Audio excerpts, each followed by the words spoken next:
Across the globe, we witness unthinkable acts committed against the most vulnerable among us. When it takes the form of an 11-year-old boy whose life is snatched away in an instant, plunging a town into darkness. On that fateful day, Jacob Wetterling's childhood innocence was shattered. Kidnapped from his own hometown, he was thrust into a nightmare that would last for 27 agonizing years.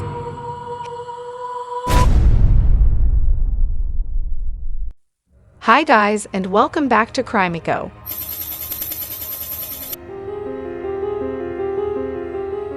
Where we break down some of the most gruesome true crime cases from all over the world, giving you the most up-to-date detailed information. If that sounds like something you are interested in, be sure to subscribe and don't forget to give this video a like. A like from you really helps the channel. Thank you.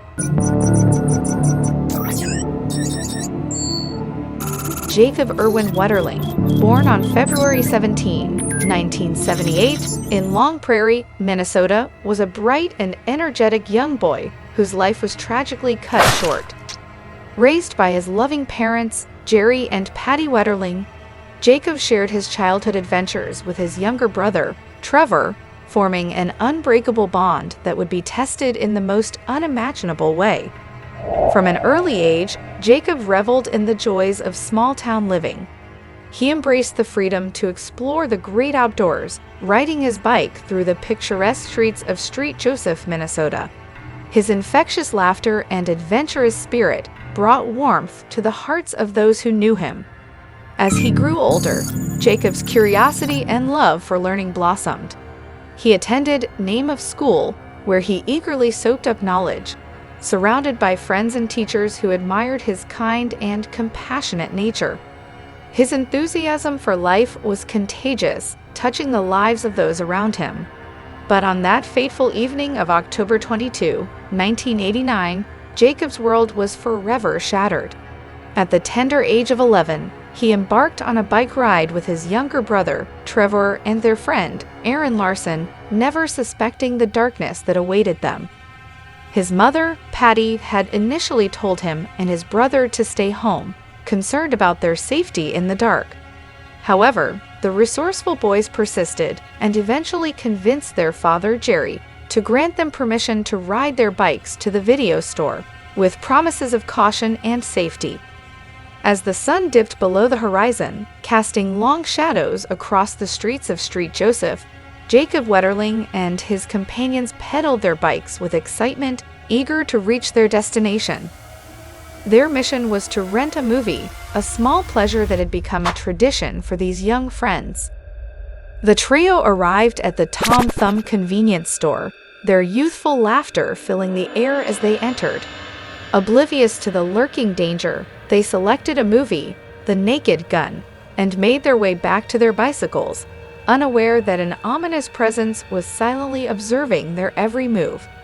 Little did they know that a masked man, Danny Heinrich, was lying in wait, hidden in the shadows of a nearby driveway. As they rode their bikes, the chilling silence was shattered by the sudden appearance of Heinrich, clad in a stocking cap mask and armed with an unloaded revolver. Heinrich emerged, his face obscured by the mask, and ordered the boys to throw their bikes into a ditch and lie face down on the ground. Fear gripped their hearts as they obeyed, their innocent minds struggling to comprehend the unfolding nightmare. In a moment that would forever haunt Jacob's family, Heinrich singled out Jacob's younger brother, Trevor, instructing him to run towards a nearby wooded area and not to look back, threatening him with harm if he dared to disobey.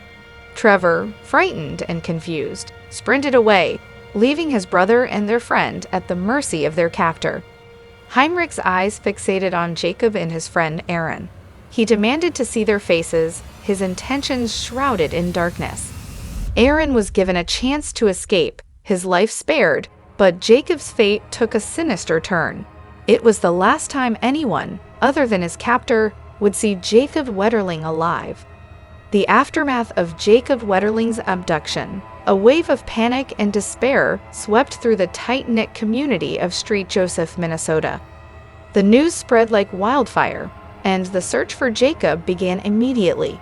The police responded swiftly, their flashing lights illuminating the night as they scoured the area for any sign of the missing boy.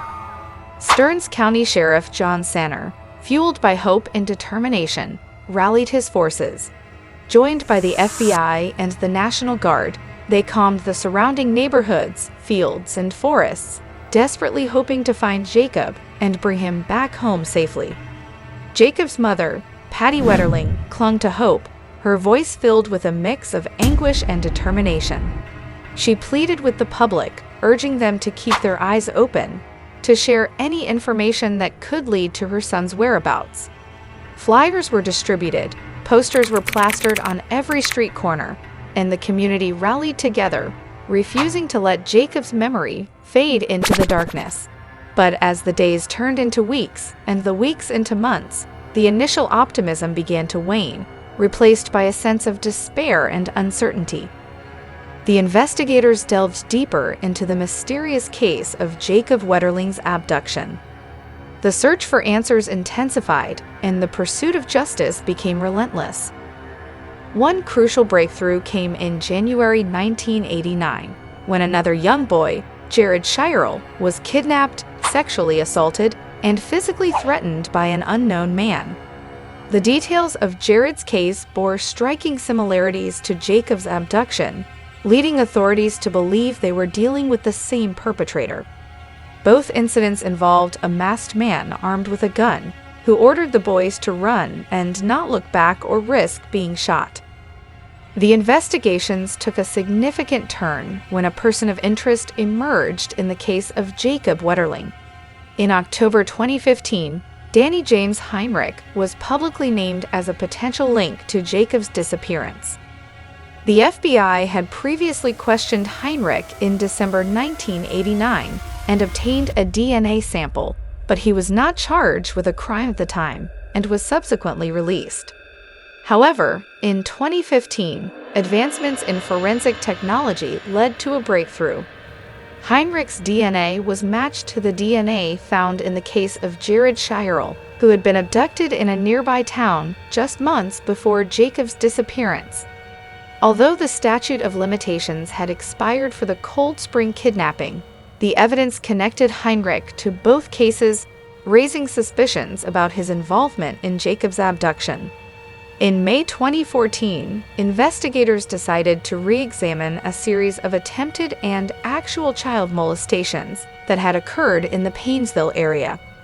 Between the summer of 1986 and the spring of 1987, 5 teenage boys had been attacked in the region, but no arrests had been made. The authorities began interviewing the victims once again and collaborated with an internet blogger who had brought this information to light.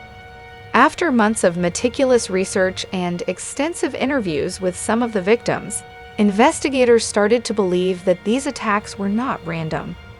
The similarities between these crimes and Jacob's abduction, which occurred just 40 minutes away, raised suspicions that they could be connected. Jared Shirel, a 12-year-old boy, had been kidnapped, sexually assaulted, and physically threatened by an unknown adult man back in January 1989. The similarities in the modus operandi between Shirel's case and the Wetterling abduction were striking. Both victims were told to run and not look back, or they would be shot. This connection led investigators to focus their attention on Danny James Heinrich. With the DNA evidence linking Heinrich to Shirel's case, authorities obtained a search warrant for his residence. During the search, they made a chilling discovery: child pornography. This finding provided further evidence against Heinrich and led to his arrest on October 28, 2015. As the investigation into Jacob Wetterling's case intensified, Danny James Heinrich made a fateful decision. He chose to cooperate with authorities as part of a plea bargain. On September 1, 2016, Heinrich led investigators to a burial site, where Jacob's clothing and human remains were found. The site was located in a pasture near Paynesville, approximately 30 miles away from Jacob's hometown and the site of his abduction. The confirmation of the remains through dental records on September 3 shattered the hopes of Jacob's family and the community. Patty Wetterling, Jacob's mother, tearfully confirmed the heartbreaking news to the media. She expressed her grief, stating, "All I can confirm is that Jacob has been found, and our hearts are broken. I am not responding to any media yet as I have no words." In the plea agreement, Danny James Heinrich agreed to plead guilty to one count of the 25 federal child pornography charges brought against him. However, it was not just the child pornography charges that he admitted to. Heinrich also agreed to testify about the details of Jacob Wetterling's abduction and murder. At a hearing before Judge John Tunheim of the United States District Court for the District of Minnesota, Heinrich took the stand and provided a chilling account of the Wetterling crime. He revealed that he had kidnapped Jacob at gunpoint, handcuffed him, and drove him to a gravel pit near Paynesville. There, he subjected Jacob to sexual assault, ultimately leading to his tragic death. Heinrich callously admitted to killing Jacob and burying his body in the same area where the remains were eventually discovered. The courtroom was filled with anguish and disbelief as these horrifying details were laid bare. Jacob's family, who had held onto hope for 27 long years, had to confront the devastating reality of their beloved son's fate. Patty Wetterling, Jacob's mother, found herself grappling with unimaginable grief, knowing that her son had suffered such a cruel and senseless fate. The plea agreement had significant implications for the charges against Danny James Heinrich and the subsequent sentencing. In exchange for his cooperation and the crucial information he provided, the prosecutors agreed not to charge Heinrich with Jacob Wetterling's murder. Instead, he pleaded guilty to one count of the 25 federal child pornography charges. Judge Tunheim, acknowledging the gravity of the crimes committed, sentenced Heinrich to the maximum prison term of 20 years for the child pornography charge. However, it was clear that this sentence alone could not fully encompass the magnitude of Heinrich's actions. The court recognized the lifelong impact his crimes had on the Wetterling family, the community, and the countless innocent lives affected. The courtroom was filled with mixed emotions. While there was some semblance of closure in finally holding Heinrich accountable for his heinous acts, the pain endured by Jacob's family and the community would never fully dissipate. Judge Tunheim acknowledged the unlikelihood of Heinrich ever being released, stating, "This crime is so heinous, so brutal and awful that it is unlikely society will ever let you go free." In January 2017, Danny James Heinrich was transferred to the Federal Medical Center in Devens, Massachusetts, to serve his 20-year sentence. But his imprisonment alone couldn't erase the scars left behind or bring back the bright light that was Jacob Wetterling. The impact of his abduction and murder reverberated far beyond the confines of the courtroom. In the wake of Jacob Wetterling's tragic abduction and murder, his parents, Jerry and Patty Wetterling, were determined to ensure that no other child would suffer a similar fate. They turned their grief into action, and just 4 months after Jacob's abduction, they founded the Jacob Wetterling Foundation, an advocacy group dedicated to promoting children's safety.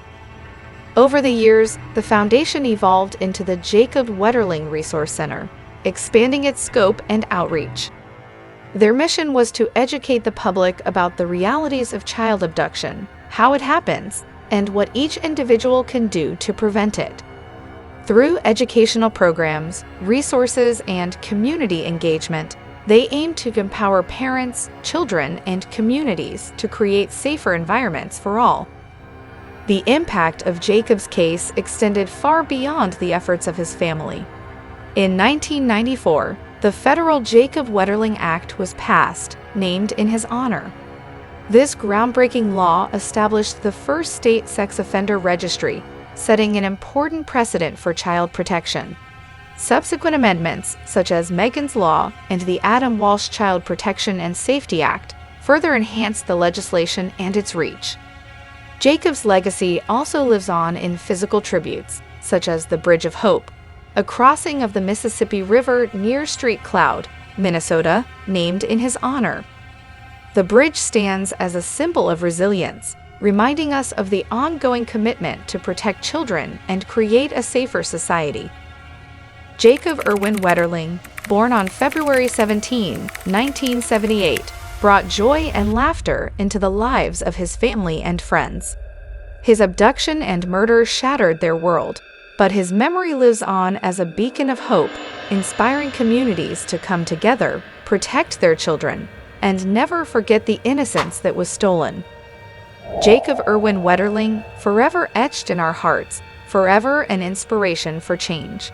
Don't forget to like, subscribe, and hit the notification bell to stay up to date with the latest true crime cases. We appreciate having you as part of our community as we explore the mysteries that continue to fascinate us all. Stay curious and remember, justice may stay hidden in the darkest corner.